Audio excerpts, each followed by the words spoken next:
معارف الاسلام اداره.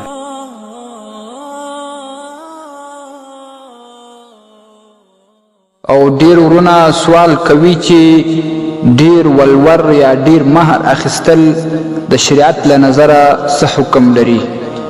معززو یو څو خبرې کوم، په غور باندې دا واورئ او تر خپلو مشرانو یې ورسوئ.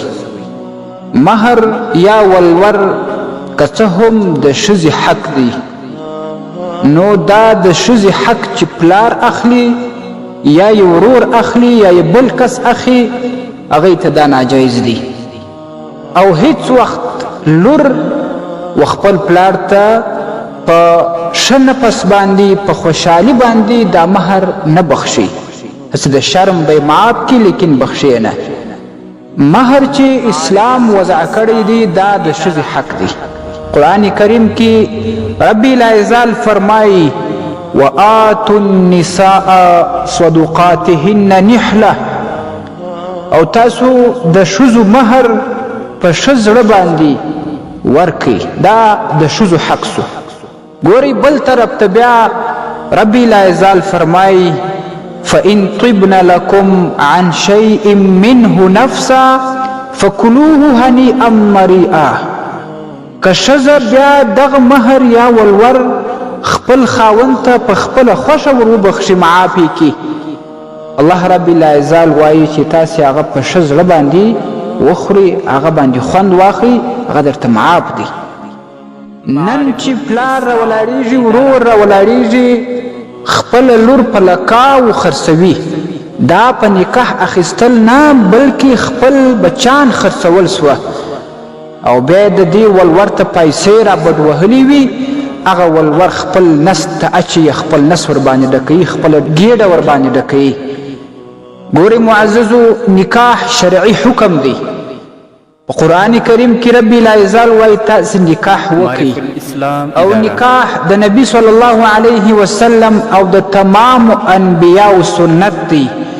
لیکن ما او تا نن د دې شرعي حکم څخه مخ اړوو، ما او تا نن د دې نبوي سنت څخه مخ اړوو. څنګه یې اړوو؟ داسې مخ اړول راله چې ما او تا د خپلې لور د خپلې خور مهر او ولور لوړ کړي. خلک نشي کولی چې زما خور په نکاح کې، زما لور په نکاح کې، ځکه چې هغه دا وس نه لري، دا طاقت نه لري. دا معلومه سوله چې ما او تا د دې شرعي حکم مخنیوی کوو، ما او تا د دې نبوي سنتو مخنیوی کوو. دا د عمل راګرځو چې په دې باندې عمل ونسي. دې ته تاسې سوچ وکړئ، فکر وکړئ. نبی صلی الله علیه وسلم فرمایي خیر النکاح ایسره، په تمامو نکاحونو کې خیر نکاح هغه یوه ده چې هغه آسانه وي. آسانه څه مطلب؟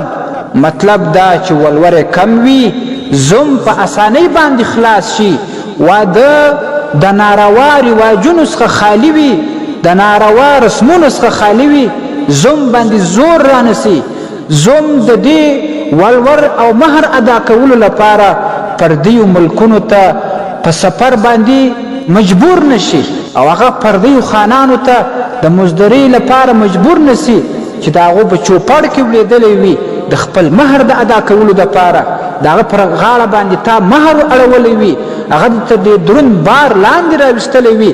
دا ډېر عظیم ظلم دی په ټولنه کې.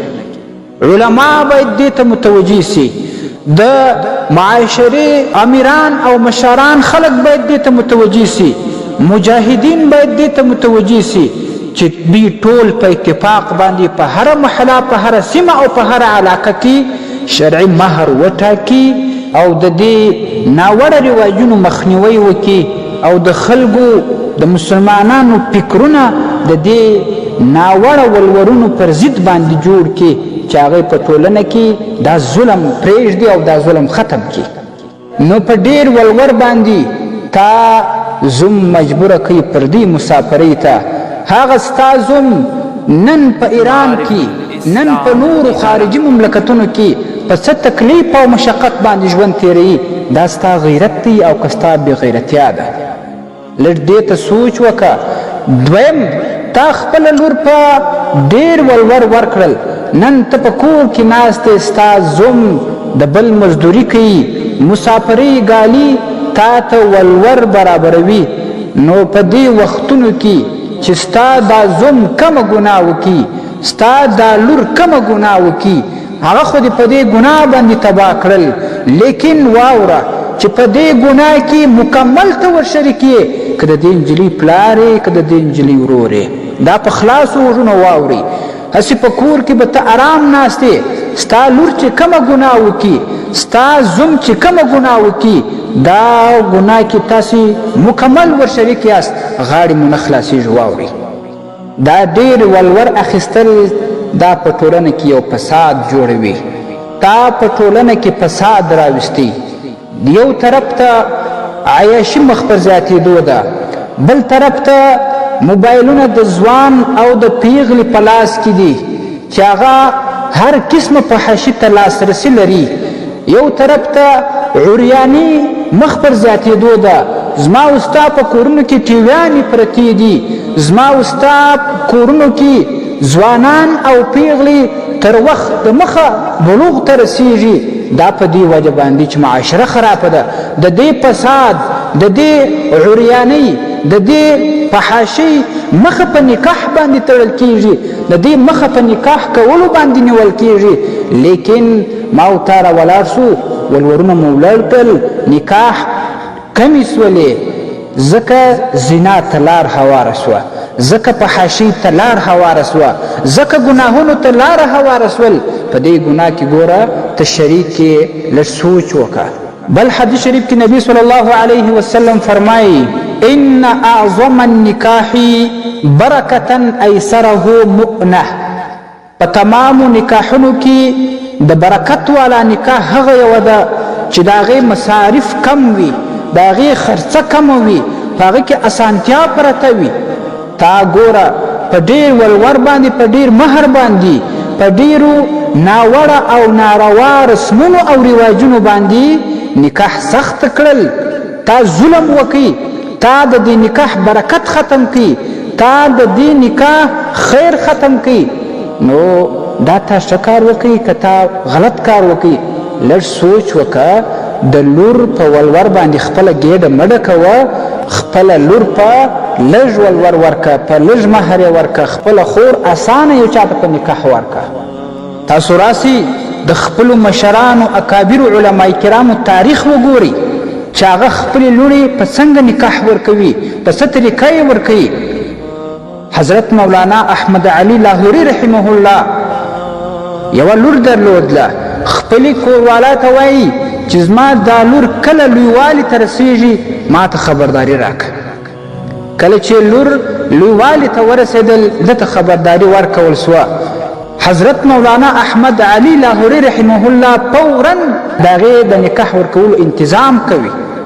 په دې کې څو جمعې ووتلې، څو وخت ووتی، علامه احمد علي لاهوري رحمه الله خپله لور په نکاح باندې ورکړه. څو هفتې بعد واده وشو. د واده په ورځ باندې علامه احمد علي لاهوري رحمه الله خپلې لور ته وایي چې بچیه ما ته عفوه کوه، ما ته معافي کوه. هغه لور ورته وایي ولې بابا جانه تا کوم داسې کار کړی، تا زما حق ادا کړی. ورته وایي چې ته کله لویوالي ته ورسېدې، ستا په نکاح ورکولو کې دا څه وخت رالی، څو هفتې تېرې سولې چې ستا واده کېدی، دا ستا حق و چې څنګه لویوالي ته رسېدلی وای، ما ته هغه وخت ود کړی وای. خو دا څو جمعې چې تېرې سولې دا ما ستا حق وخوړی، نو د دې معافي غواړم. او تا ته راسه لور په نکاح ورکو، هغه په کلونو ما او ستا په کور کې ناست دی. خور په نکاح ورکو، هغه په کلونو په دیوالونو کې ناست دی.